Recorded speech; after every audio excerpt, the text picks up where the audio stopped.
പ്രിയമുള്ളവരെ, പശ്ചിമേഷ്യയെ സംബന്ധിച്ച് ഏറ്റവും പ്രധാനപ്പെട്ട വാർത്ത എന്ന് പറയുന്നത് അമേരിക്കയ്ക്ക് അവരുടെ F-18 വിമാനം ഹൂതികളുടെ ആക്രമണത്തിൽ നഷ്ടപ്പെട്ടു എന്ന വാർത്തയാണ്.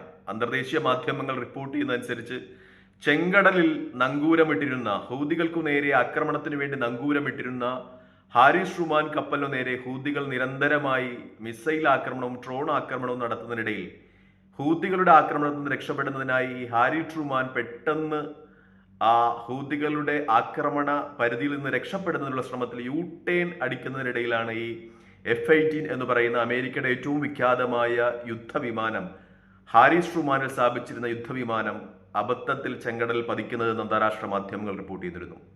മാധ്യമങ്ങളുടെയും ഈ പ്രതിരോധ വിദഗ്ധരുടെയും ഒക്കെ ഒരു വിശകലനം അനുസരിച്ച് ഏകദേശം $60 മില്യൺ, അതായത് ഒരു ശരാശരി രാജ്യത്തിന്റെ ഒരു വർഷത്തെ പ്രതിരോധ ബഡ്ജറ്റിന് തുല്യമായ ഡോളറാണ് ഈ ഒരു F-18 യുദ്ധവിമാനത്തിന് വേണ്ടി അമേരിക്ക ചെലവാക്കുന്നത്. അത്രത്തോളം വിലപിടിച്ച ഈ യുദ്ധവിമാനം അമേരിക്കയ്ക്ക് അബദ്ധത്തിൽ ഹാരിസ് ട്രൂമാനിൽ നിന്ന് ചെങ്കടലിലേക്ക് വീണു നഷ്ടമാവുകയായിരുന്നു. ഇത് സംബന്ധിച്ച വാർത്തകളാണ് അന്താരാഷ്ട്ര മാധ്യമങ്ങൾ വളരെ പ്രാധാന്യത്തോടു കൂടി ചർച്ച ചെയ്യുന്നത്. ഈ വിമാനം ചെങ്കടലിന്റെ ഏതു ഭാഗത്താണ് ഇപ്പോൾ ഉള്ളതെന്ന് അമേരിക്കയ്ക്ക് അവരുടെ സാങ്കേതിക തികവ് വെച്ച് കണ്ടുപിടിക്കുവാൻ കഴിയുമെങ്കിലും അമേരിക്കയ്ക്ക് അവിടെ കടന്നു ചെന്ന ആ യുദ്ധവിമാനം വീണ്ടെടുക്കുവാൻ കഴിയുന്നില്ല എന്നത് തന്നെയാണ് ഏറ്റവും വലിയ സ്ഥിതിവിശേഷമായി അന്തർദേശീയ മാധ്യമങ്ങൾ വിലയിരുത്തുന്നത്. കാരണം ഹൂതികളുടെ പരിധിക്കുള്ളിലായതുകൊണ്ട് തന്നെ, ആക്രമണ പരിധിക്കുള്ളിലായതുകൊണ്ട് തന്നെ അമേരിക്ക ആ വിമാനം നഷ്ടപ്പെട്ടതായി തന്നെ കണക്കാക്കുകയാണ്.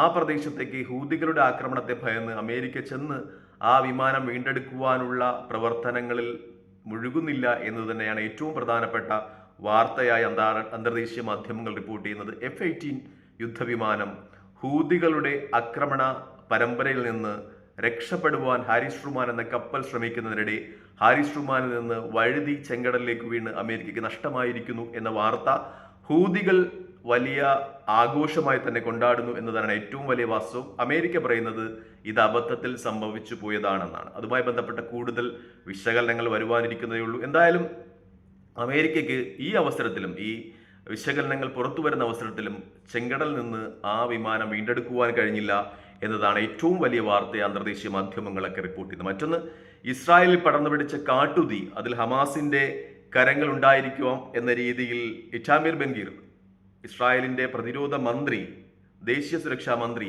അദ്ദേഹത്തിന്റെ അവലോകനം വരുന്നു, അദ്ദേഹത്തിന്റെ പ്രസ്താവന വരുന്നു എന്നതും ഏറ്റവും പ്രധാനപ്പെട്ട വാർത്തയാണ്. സാമൂഹിക മാധ്യമങ്ങൾ കൂടി ഹമാസ് ഗസ നിവാസികളെ ആഹ്വാനം ചെയ്തു എന്ന വാർത്തയും അന്തർദേശീയ മാധ്യമങ്ങളും പ്രത്യേകിച്ച് ഇസ്രായേലി മാധ്യമങ്ങളും പ്രസിദ്ധീകരിക്കുന്നുണ്ട്. അതായത് ഇസ്രായേലിലെ കാടുകൾക്ക് തീ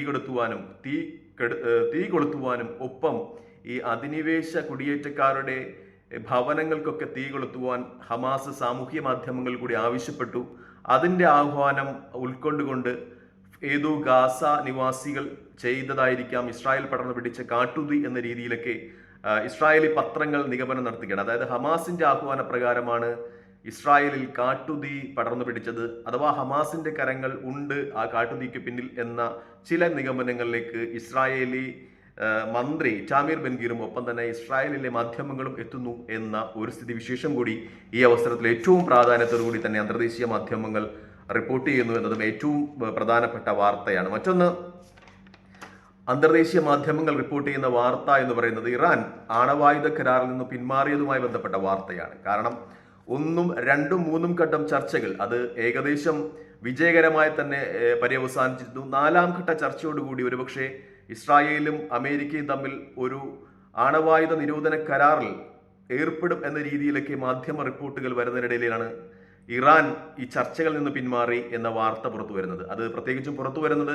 ഈ ചർച്ചകൾക്ക് നേതൃത്വം നൽകിയ, മധ്യസ്ഥ നൽകിയ ഒമാൻ വിദേശകാര്യ മന്ത്രിയുടെ എക്സ് പോസ്റ്റിൽ കൂടിയായിരുന്നു. പക്ഷേ അതിന് അമേരിക്കയുടെ ഭാഗത്ത് നിന്ന് വിശദീകരണമൊന്നും ഉണ്ടായില്ല. പക്ഷേ ഇറാന്റെ ഔദ്യോഗിക നേതൃത്വം വ്യക്തമാകുന്നത് അമേരിക്കയുടെ നിലപാടുകളിൽ പ്രതിഷേധിച്ചുകൊണ്ടാണ് ഇറാൻ ഈ ചർച്ചകളിൽ നിന്ന് പിന്മാറുന്നതെന്നാണ്. അതുമായി ബന്ധപ്പെട്ട കൂടുതൽ വാർത്തകൾ വന്നുകൊണ്ടിരിക്കുന്നതേ ഉള്ളൂ. എന്തായാലും ഇറാൻ ഈ 1, 2, 3 ഘട്ട ചർച്ചകളിലൊക്കെ അവരുടെ മുൻ അഭിപ്രായങ്ങളിൽ ഉറച്ചു നിന്നു എന്ന ഒരു മാധ്യമ വിശദീകരണമാണ് ഈ അവസരത്തിലും പുറത്തു വരുന്നത്. അതായത് ഇറാൻ അവരുടെ വാണിജ്യവും കാർഷികവുമായ ആവശ്യങ്ങൾക്ക് വേണ്ടി ആണവായുധം ഉപയോഗിക്കും എന്ന, ആണവായുധ പരീക്ഷണങ്ങളുമായി മുന്നോട്ട് പോകും എന്ന ഒരു വാദഗതിയിൽ ഇറാൻ ഉറച്ചു നിന്നു. അമേരിക്കയുടെ പൂർണ്ണമായും ആണവായുധം ഇറാൻ നിർമ്മാർജ്ജനം ചെയ്യുക എന്ന വാദഗതിയുമായിട്ട് ഇറാൻ അനുകൂലിച്ചിരുന്നില്ല ഒരവസരത്തിലും എന്ന വാർത്തയാണ് അന്താരാഷ്ട്ര മാധ്യമങ്ങളിലൊക്കെ ഏറ്റവും അവസാനമായി പുറത്തു വരുന്നത്. മറ്റൊന്ന്, ഇസ്രായേലിന്റെ ആണവായുധവുമായി ബന്ധപ്പെട്ടും ഇറാന്റെ ഭാഗത്തു നിന്ന്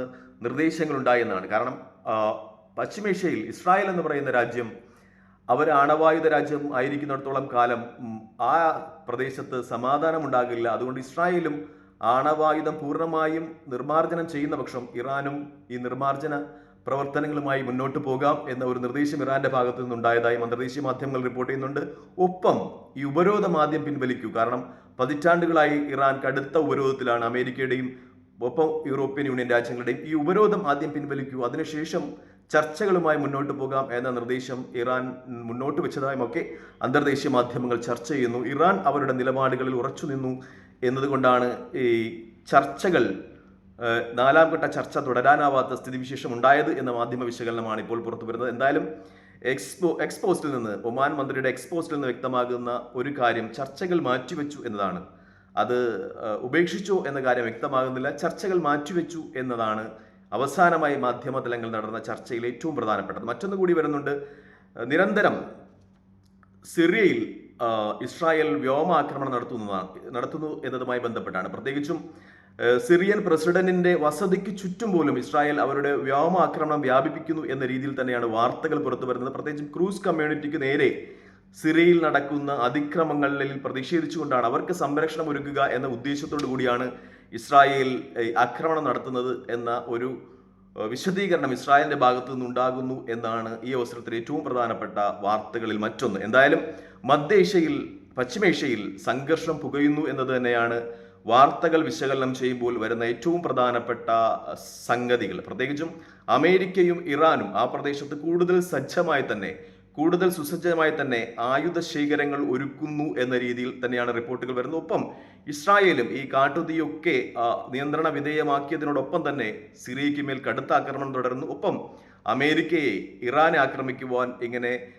സ്വാധീനം ചെലുത്തുന്ന രീതിയിലേക്ക് ഇസ്രായേലിന്റെ പ്രവർത്തനങ്ങളും നീളുന്നു എന്ന ഒരു വിശദീകരണം അന്താരാഷ്ട്ര തലങ്ങളിലൊക്കെ ഉയരുന്നുണ്ട്. പ്രത്യേകിച്ചും ഇറാൻ ഒരു ആണവായുധ രാജ്യമായി തീരുകയാണെങ്കിൽ ഇസ്രായേലിനെ സംബന്ധിച്ച് ആ പ്രദേശത്തെ ഇസ്രായേലിന്റെ നിലനിൽപ്പ് ചോദ്യം ചെയ്യപ്പെടും എന്ന കാര്യത്തിൽ സംശയമില്ല. അതുകൊണ്ട് തന്നെ ഇസ്രായേലിന് കിട്ടുന്ന ഏറ്റവും നല്ല അവസരങ്ങളൊന്നാണ് ഇറാൻ എന്ന് പറയുന്ന രാജ്യത്തെ പ്രതിരോധിച്ച് നിർത്തുവാൻ കിട്ടുന്ന ഏറ്റവും നല്ല അവസരങ്ങളൊന്നാണ് അമേരിക്കയ്ക്ക് ഒപ്പം ചേർന്ന്, അല്ലെങ്കിൽ അമേരിക്കയെ നിർബന്ധിച്ച് ഇറാനെ ആക്രമിക്കുക എന്ന ഒരു വിശദീകരണവും അന്താരാഷ്ട്ര തലങ്ങളിലൊക്കെ ഉയരുന്നുണ്ട്. എന്തായാലും ലോകം സമാധാനപൂർണ്ണമായി വർദ്ധിക്കട്ടെ എന്ന് പ്രാർത്ഥിക്കാം. ഒപ്പം ഇസ്രായേലും ഫലസ്തീനും സ്വതന്ത്ര രാജ്യങ്ങളായി പരസ്പരം സ്നേഹവും ബഹുമാനവും പങ്കിട്ടുകൊണ്ട് ജീവിക്കട്ടെ എന്ന് നമുക്ക് പ്രാർത്ഥിക്കാം.